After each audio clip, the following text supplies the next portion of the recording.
ನಮಸ್ಕಾರ ಸ್ನೇಹಿತರೆ, ಎಲ್ಲ SR TV ಕನ್ನಡ ಚಾನಲ್ ವೀಕ್ಷಕರಿಗೆ ಆತ್ಮೀಯ ಸ್ವಾಗತ. ಸ್ನೇಹಿತರೆ, ಇದು ಅತಿ ಪವಿತ್ರವಾದ ಭಾದ್ರಪದ ಮಾಸ. ಭಾದ್ರಪದ ಮಾಸ ಇದೇ ತಿಂಗಳು 18ನೇ ತಾರೀಕು ಮುಗಿದು ಹೋಗುತ್ತೆ. ಭಾದ್ರಪದ ಮಾಸ ಮುಗಿಯುವುದರೊಳಗೆ ಮಹಾಲಕ್ಷ್ಮಿಯ ಈ ಕತೆ ಕೇಳಿದರೆ ನಿಮ್ಮ ಮನೆಯೆಲ್ಲ ಕೂಡ ಸ್ವರ್ಣಮಯವಾಗುತ್ತದೆ. ನೀವು ಮಾಡಿರುವಂಥ ಮಹಾ ಪಾಪಗಳೆಲ್ಲ ಹೋಗಿ ಕೋಟಿ ಜನ್ಮದ ಮಹಾಪುಣ್ಯ ಪ್ರಾಪ್ತಿಯಾಗುತ್ತದೆ. ನಿಮಗಿರುವಂಥ ಕಷ್ಟ, ಬಾಧೆ, ದರಿದ್ರ ಎಲ್ಲ ಹೋಗಿ ರಾಜಯೋಗ ಒಲಿದು ಬರುತ್ತದೆ.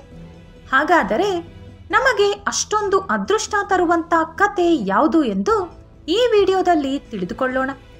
ಆದರೆ ಅದಕ್ಕೂ ಮುಂಚೆ ನೀವಿನ್ನೂ ನಮ್ಮ ಚಾನಲನ್ನು ಸಬ್ಸ್ಕ್ರೈಬ್ ಮಾಡ್ಕೊಂಡಿಲ್ಲ ಅಂದರೆ ಖಂಡಿತ ಈಗಲೇ ಸಬ್ಸ್ಕ್ರೈಬ್ ಮಾಡ್ಕೊಳ್ಳಿ. ಹಾಗೆ ಈ ವಿಡಿಯೋ ಇಷ್ಟ ಆದರೆ ಮರೀದೇ ಒಂದು ಲೈಕ್ ಕೊಡಿ. ಸ್ನೇಹಿತರೆ, ಪೂರ್ವದಲ್ಲಿ ರಾಮಾಪುರ ಎಂಬ ಗ್ರಾಮದಲ್ಲಿ ಕೃಷ್ಣ ಶರ್ಮಾ ಎಂಬ ಮಹಾ ಪಂಡಿತನಿದ್ದ. ಆತ ಒಬ್ಬ ಪುರೋಹಿತ. ಪ್ರತಿ ತಿಂಗಳು ಊರಿನ ದೇವಸ್ಥಾನದಲ್ಲಿ ಕಲ್ಯಾಣೋತ್ಸವ ನಡೆಸುತ್ತಿದ್ದ. ಆ ಗ್ರಾಮಸ್ಥರು ಕೊಡುವ ಸಂಭಾವನೆ, ದಿನಸಿ ವಸ್ತುಗಳು, ಹಣ್ಣು ತರಕಾರಿಗಳಿಂದ ಅವನ ಜೀವನ ಸುಖವಾಗಿ ಸಾಗುತ್ತಿತ್ತು. ಕೃಷ್ಣ ಶರ್ಮಾ ಪ್ರತಿದಿನ ಎದ್ದ ತಕ್ಷಣ ಸ್ನಾನ ಮಾಡಿಕೊಂಡು 2 ಗಂಟೆಗಳ ಕಾಲ ದೇವರ ಸ್ತೋತ್ರಗಳನ್ನು, ಮಂತ್ರಗಳನ್ನು ಜಪಿಸುತ್ತಿದ್ದ. ಶ್ರೀ ಲಕ್ಷ್ಮೀ ನಾರಾಯಣರನ್ನು ಪ್ರತಿದಿನ ಅರ್ಚನೆ ಮಾಡಿ ಪೂಜಿಸುತ್ತಿದ್ದ. ಅವನಿಗೆ 2 ಹೆಣ್ಣು ಮಕ್ಕಳಿದ್ದರು. ಅವರ ಹೆಸರುಗಳು ವಿಜಯ ಹಾಗೂ ವನಜ. ಕೆಲ ದಿನಗಳಿಗೆ ವಿಜಯ ವಯಸ್ಸಿಗೆ ಬಂದಳು. ಅವಳಿಗೆ ವರನನ್ನು ಹುಡುಕಲು ಕೃಷ್ಣ ಶರ್ಮಾ ಶುರು ಮಾಡಿದ. ಆದರೆ ಎಷ್ಟೇ ಹುಡುಕಾಡಿದರೂ ಒಳ್ಳೆಯ ಸಂಬಂಧ ಮಾತ್ರ ಕೂಡಿ ಬರುತ್ತಿರಲಿಲ್ಲ. ಇದು ಹೀಗಿರುವಾಗ ಎಂದಿನಂತೆ ಕೃಷ್ಣ ಶರ್ಮಾ ಪೂಜೆ ಮುಗಿಸಿಕೊಂಡು ಮನೆಗೆ ಬರುತ್ತಿರುವಾಗ ಒಂದು ಕಲ್ಲಿಗೆ ಕಾಲು ತಾಕಿ ಎಡವಿ ಬಿದ್ದು ಕಾಲನ್ನು ಮುರಿದುಕೊಂಡ.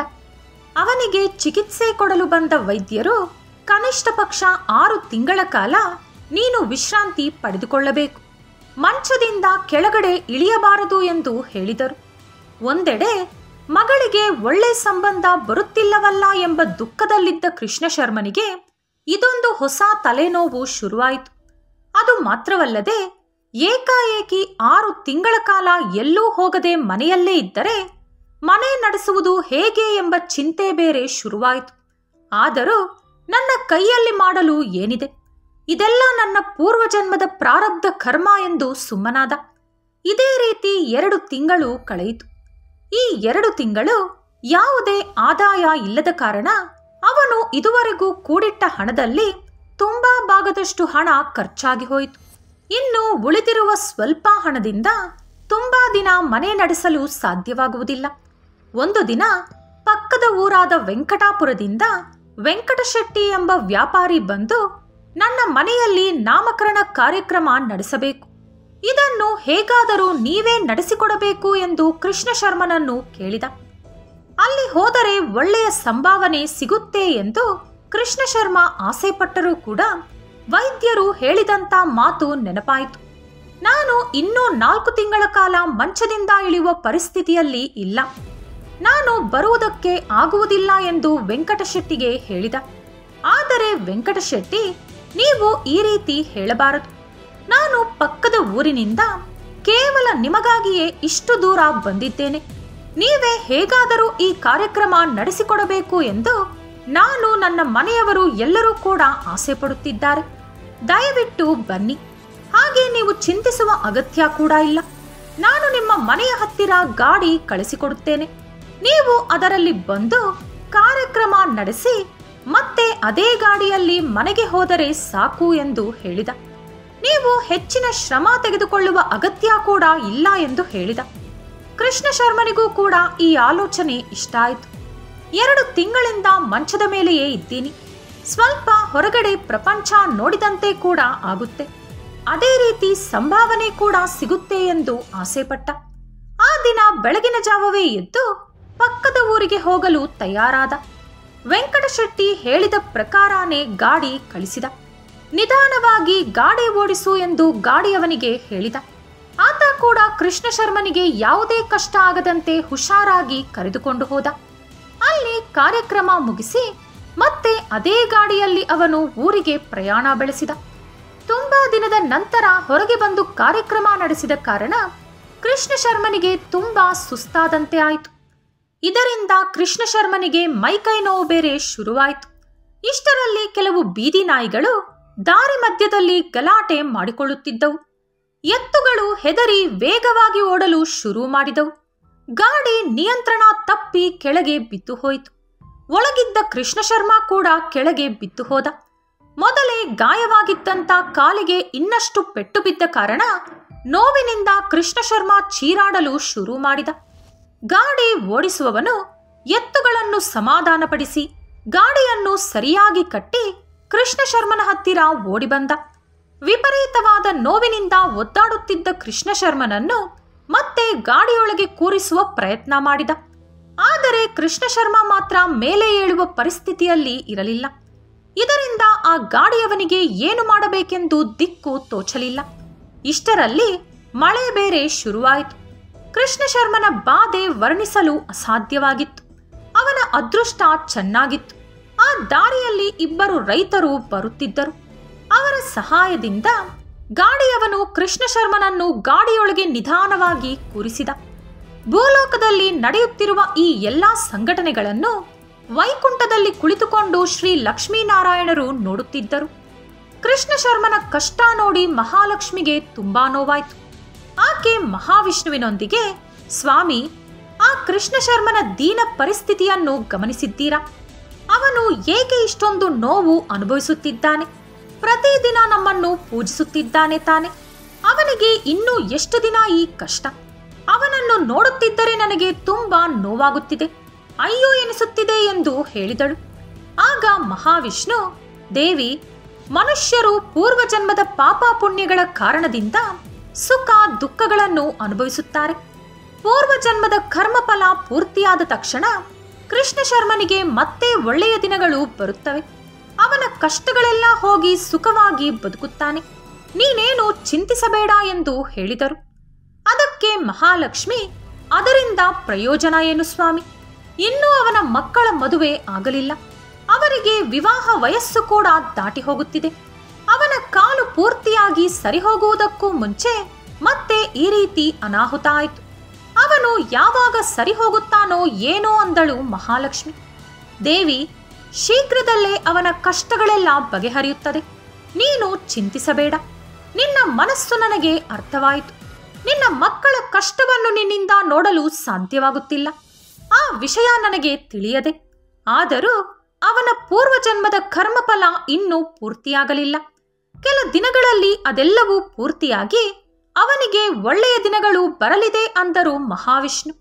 ಇತ್ತ ಭೂಲೋಕದಲ್ಲಿ ಆ ಗಾಡಿಯವನು ಕೃಷ್ಣ ಶರ್ಮನನ್ನು ಹುಷಾರಾಗಿ ಕರೆದುಕೊಂಡು ಮನೆ ತಲುಪಿಸಿದ. ನಡೆದ ಅನಾಹುತ ಕೇಳಿ ಕೃಷ್ಣ ಶರ್ಮನ ಹೆಂಡತಿ ಮಕ್ಕಳು ಗೋಳಾಡಿದರು. ಪ್ರತಿದಿನ ಆ ಲಕ್ಷ್ಮೀನಾರಾಯಣನನ್ನು ಪೂಜಿಸುವ ನಮಗೆ ಇಷ್ಟೊಂದು ಕಷ್ಟಗಳು ಏಕೆ ಎಂದು ಕಣ್ಣೀರಾಕಿದರು. ಅದರ ನಂತರ ವೈದ್ಯರು ಬಂದು, ಸ್ವಲ್ಪ ಸ್ವಲ್ಪ ಸರಿ ಹೋಗುತ್ತಿದ್ದ ಕಾಲನ್ನ ಮತ್ತೆ ನೀನು ಹಾಳು ಮಾಡಿಕೊಂಡೆ. ಇನ್ನು ಎಂಥ ಪರಿಸ್ಥಿತಿಯಲ್ಲೂ ನೀನು ಮನೆ ದಾಟಬಾರದು ಎಂದು ಹೇಳಿ ಹೊರಟು ಹೋದರು. ಕೃಷ್ಣ ಶರ್ಮ ತುಂಬಾ ದುಃಖಿಸಿ, ಇನ್ನೂ ನನಗೆ ಎಷ್ಟು ದಿನ ಈ ಕಷ್ಟ ಎಂದು ಕಣ್ಣೀರಿಟ್ಟ. ಈ ರೀತಿ ಕೆಲ ದಿನಗಳು ಕಳೆದ ಬಳಿಕ ಕೃಷ್ಣ ಶರ್ಮನ ಹೆಂಡತಿ ಅನಾರೋಗ್ಯಕ್ಕೆ ತುತ್ತಾಗಿ ಹಾಸಿಗೆ ಹಿಡಿದಳು. ತಂದೆ ತಾಯಿ ಇಬ್ಬರು ಈ ರೀತಿ ಅನಾರೋಗ್ಯಕ್ಕೆ ತುತ್ತಾಗಿರುವುದರಿಂದ ಆ ಹೆಣ್ಣು ಮಕ್ಕಳ ಬಾಳು ವರ್ಣಿಸಲು ಸಾಧ್ಯವಾಗದಂತಾಯಿತು. ಇದನ್ನೆಲ್ಲ ನೋಡಿ ವೈಕುಂಠ ಲೋಕದಲ್ಲಿ ಮಹಾವಿಷ್ಣುವಿನ ಪಾದ ಒತ್ತುತ್ತಿದ್ದ ಲಕ್ಷ್ಮಿ ಕೋಪಿಸಿಕೊಂಡು ಈ ರೀತಿ ಹೇಳಿದಳು, ಸ್ವಾಮಿ, ಏನೀ ಆಟ? ಒಂದೆಡೆ ಇದಾಗಲೇ ಕೃಷ್ಣ ಶರ್ಮ ಹಾಸಿಗೆ ಹಿಡಿದಿದ್ದರೆ ಅವನ ಹೆಂಡತಿಗೆ ಅನಾರೋಗ್ಯ ಬರುವುದೇನು? ನೀವೇಕೆ ಅವರಿಗೆ ಇಷ್ಟೊಂದು ಕಷ್ಟ ಕೊಡುತ್ತಿದ್ದೀರಿ? ಆ ಕುಟುಂಬ ಅನುಭವಿಸುತ್ತಿರುವ ನೋವನ್ನು ನನ್ನಿಂದ ನೋಡಲು ಸಾಧ್ಯವಾಗುತ್ತಿಲ್ಲ. ನಾವೆಂದರೆ ಅವರಿಗೆ ಅಪಾರವಾದ ಭಕ್ತಿ ಇದೆ. ಇನ್ನಾದರೂ ಅವರ ಮೇಲೆ ಕರುಣೆ ತೋರಿಸಿ ಎಂದು ಬೇಡಿದಳು. ಆಗ ಮಹಾವಿಷ್ಣು, ದೇವಿ, ನಿನ್ನ ಕೋಪ ನನಗೆ ಅರ್ಥವಾಗುತ್ತಿದೆ. ಅವರು ನಮ್ಮ ಪ್ರಿಯ ಭಕ್ತರು ಎಂಬುದು ನಿಜ. ಆದರೆ ಅವರ ಪೂರ್ವಜನ್ಮದ ಕರ್ಮಫಲ ಇನ್ನೂ ಪೂರ್ತಿಯಾಗಲಿಲ್ಲ. ಅದು ಮುಗಿದ ಮೇಲೆ ಅವರು ಸುಖವಾಗಿ ಬದುಕುವ ದಿನಗಳು ಬರುತ್ತವೆ ಎಂದು ಹೇಳಿದರು. ಆ ಮಾತುಗಳು ಕೇಳಿದ ಮಹಾಲಕ್ಷ್ಮಿಗೆ ಇನ್ನಷ್ಟು ಕೋಪ ಹೆಚ್ಚಾಯಿತು. ಸ್ವಾಮಿ, ನೀವು ಹೇಳುವ ಮಾತುಗಳು ಕೇಳೋಕೆ ಚೆನ್ನಾಗಿದೆ. ಆದರೆ ಆ ಒಳ್ಳೆ ದಿನಗಳು ಬರುವವರೆಗೂ ಈ ಕುಟುಂಬ ಬದುಕಿರುತ್ತದೆ ಎಂಬ ನಂಬಿಕೆ ನನಗೆ ಬರುತ್ತಿಲ್ಲ. ಆ ಅನಾಹುತ ಆಗುವ ಮುಂಚೆ ನೀವವರನ್ನು ಕರುಣಿಸಬೇಕು ಎಂದು ಕೇಳಿದಳು. ದೇವಿ, ಪೂರ್ವಜನ್ಮದ ಕರ್ಮಫಲ ಆ ರೀತಿ ಹೋಗುವುದಿಲ್ಲ ಎಂದು ನಿನಗೆ ತಿಳಿಯದೆ. ಶೀಘ್ರದಲ್ಲೇ ಎಲ್ಲವೂ ಸರಿ ಹೋಗುತ್ತದೆ ಎಂದರು ಮಹಾವಿಷ್ಣು. ಇದು ಹೀಗಿರುವಾಗ ಒಂದು ದಿನ ಕೃಷ್ಣ ಶರ್ಮನ ಮನೆಗೆ ಕಳ್ಳರು ಬಿದ್ದು ಚಿಕ್ಕ ಪುಟ್ಟ ವಸ್ತುಗಳಿಂದ ಹಿಡಿದು ಎಲ್ಲ ವಸ್ತುಗಳನ್ನು ದೋಚಿಕೊಂಡು ಹೋದರು. ಆ ಕುಟುಂಬದ ಕಷ್ಟ ಒಂದ ಎರಡ, ಹೇಳಲು ಅಸಾಧ್ಯ. ಇದನ್ನ ಗಮನಿಸಿದ ಮಹಾಲಕ್ಷ್ಮಿಯ ಹೃದಯ ನೋವಿನಿಂದ ತುಂಬಿಹೋಯಿತು. ಆ ತಾಯಿಗೆ ಅವಳ ಭಕ್ತರೆಂದರೆ ಅಷ್ಟೊಂದು ಪ್ರೀತಿ. ಈ ಸೃಷ್ಟಿಯಲ್ಲಿ ಆ ಜಗನ್ಮಾತೆ ತೋರುವಂತ ಅನುರಾಗ ಯಾರೂ ಕೂಡ ತೋರಿಸುವುದಿಲ್ಲ. ಮಕ್ಕಳು ಕಷ್ಟಪಡುತ್ತಿದ್ದರೆ ಆ ತಾಯಿ ಎಳ್ಳಷ್ಟು ಸಹಿಸುವುದಿಲ್ಲ. ಕೂಡಲೇ ನಾರಾಯಣನೊಂದಿಗೆ ಈ ರೀತಿ ಹೇಳಿದಳು, ಸ್ವಾಮಿ, ಇದು ತುಂಬಾ ಅನ್ಯಾಯ. ನೀವು ಆ ಕುಟುಂಬದ ಮೇಲೆ ಎಳ್ಳಷ್ಟು ಕರುಣೆ ತೋರಿಸುತ್ತಿಲ್ಲ. ಇನ್ನು ನನ್ನಿಂದ ಕಾಯೋಕೆ ಆಗಲ್ಲ. ನೀವು ಕಾಪಾಡುವುದಿಲ್ಲ ಅಂದರೆ ನಾನೇ ಹೋಗಿ ಕಾಪಾಡುತ್ತೇನೆ ಎಂದು ಕೋಪದಿಂದ ನುಡಿದಳು. ಆಗ ಮಹಾವಿಷ್ಣು, ದೇವಿ, ನಿನ್ನ ನೋವು ಕೋಪ ನನಗೆ ಅರ್ಥವಾಗುತ್ತಿದೆ. ಒಂದು ದಿನ ತಾಳ್ಮೆಯಿಂದ ಇರು.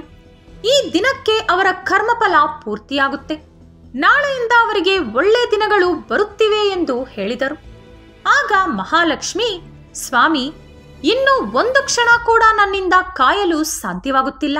ಆದರೆ ನಿಮಗೋಸ್ಕರ ನಾಳೆಯವರೆಗೂ ಮೌನವಾಗಿರುತ್ತೇನೆ. ನಾಳೆ ಕೂಡ ಪರಿಸ್ಥಿತಿ ಇದೇ ರೀತಿ ಇದ್ದರೆ ನಾನೇ ಸ್ವತಃ ಅವರ ಮನೆಗೆ ಹೋಗುತ್ತೇನೆ ಎಂದಳು. ಮಾರನೆಯ ದಿನ ಆ ದೇಶದ ರಾಜನಿಂದ ಕೃಷ್ಣ ಶರ್ಮನಿಗೆ ಆಸ್ಥಾನದ ಪಂಡಿತನಾಗಿ ನೇಮಿಸುತ್ತಿರುವಂತ ಸಂದೇಶ ಪತ್ರ ಬಂತು. ಆ ಸಂದೇಶ ಹೊತ್ತು ತಂದಿದ್ದ ಭಟರು ಜೊತೆಗೆ ಎಷ್ಟೋ ಆಭರಣಗಳನ್ನು, ನಾಣ್ಯಗಳನ್ನು, ಕಾಣಿಕೆಗಳನ್ನು ಕೂಡ ತಂದಿದ್ದರು. ಇದನ್ನೆಲ್ಲ ನೋಡಿದ ಆ ಕುಟುಂಬದ ಸಂತೋಷಕ್ಕೆ ಅಡೆತಡೆ ಇರಲಿಲ್ಲ. ಇಷ್ಟು ದಿನಗಳಿಗೆ ಆ ಲಕ್ಷ್ಮೀನಾರಾಯಣರ ಮನಸ್ಸು ಕರಗಿತು. ನಮ್ಮ ಕಷ್ಟಗಳೆಲ್ಲ ಹೋಯಿತು ಎಂದು ಸಂತೋಷಿಸಿದರು. ಆ ಕುಟುಂಬವೆಲ್ಲ ಲಕ್ಷ್ಮೀನಾರಾಯಣರನ್ನು ಎಷ್ಟೋ ರೀತಿಯ ಮಂತ್ರಗಳು, ಕೀರ್ತನೆಗಳಿಂದ ಪೂಜಿಸಿದರು. ಇದನ್ನು ನೋಡಿ ವೈಕುಂಠದಲ್ಲಿರುವ ಮಹಾಲಕ್ಷ್ಮಿ ಕೂಡ ತುಂಬಾ ಸಂತೋಷಿಸಿದಳು. ಕೆಲ ದಿನಗಳಲ್ಲಿ ಆ ಕುಟುಂಬ ಆರ್ಥಿಕವಾಗಿ ತುಂಬಾ ಬಲಪಟ್ಟಿತು. ಇಬ್ಬರು ಮಕ್ಕಳಿಗೂ ಕೂಡ ಒಳ್ಳೆ ವರರು ಸಿಕ್ಕಿದರು. ಕೃಷ್ಣ ಶರ್ಮ ದಂಪತಿಗಳಿಬ್ಬರು ಬದುಕಿರುವಷ್ಟು ಕಾಲ ಎಷ್ಟೋ ಸಂತೋಷವಾಗಿ ಬದುಕಿ ಸತ್ತ ಮೇಲೆ ಮುಕ್ತಿ ಪಡೆದುಕೊಂಡರು. ಈ ಪವಿತ್ರವಾದ ಕಥೆಯನ್ನು ಭಾದ್ರಪದ ಮಾಸ ಮುಗಿಯುವುದರೊಳಗೆ ಕೇಳುವುದರಿಂದ ನಾವು ಕೂಡ ಬೇಗನೆ ಪೂರ್ವಜನ್ಮದ ಕರ್ಮಗಳನ್ನು ಕಳೆದುಕೊಂಡು ಭೋಗ ಭಾಗ್ಯಗಳನ್ನು ಅನುಭವಿಸಿ ಮರಣಾನಂತರ ಮೋಕ್ಷವನ್ನು ಪಡೆದುಕೊಳ್ಳುತ್ತೀವಿ. ಈ ವಿಡಿಯೋ ನಿಮಗೆ ಇಷ್ಟ ಆದರೆ ಲೈಕ್ ಮಾಡಿ, ಶೇರ್ ಮಾಡಿ. ಇಂಥ ಹೆಚ್ಚಿನ ಉತ್ತಮ ಕಥೆಗಳಿಗಾಗಿ ತಪ್ಪದೇ ನಮ್ಮ ಚಾನೆಲ್ ಅನ್ನು ಸಬ್ಸ್ಕ್ರೈಬ್ ಮಾಡ್ಕೊಳ್ಳಿ. ನಾಳೆ ಮತ್ತೊಂದು ವಿಡಿಯೋದೊಂದಿಗೆ ಪುನಃ ಭೇಟಿಯಾಗೋಣ.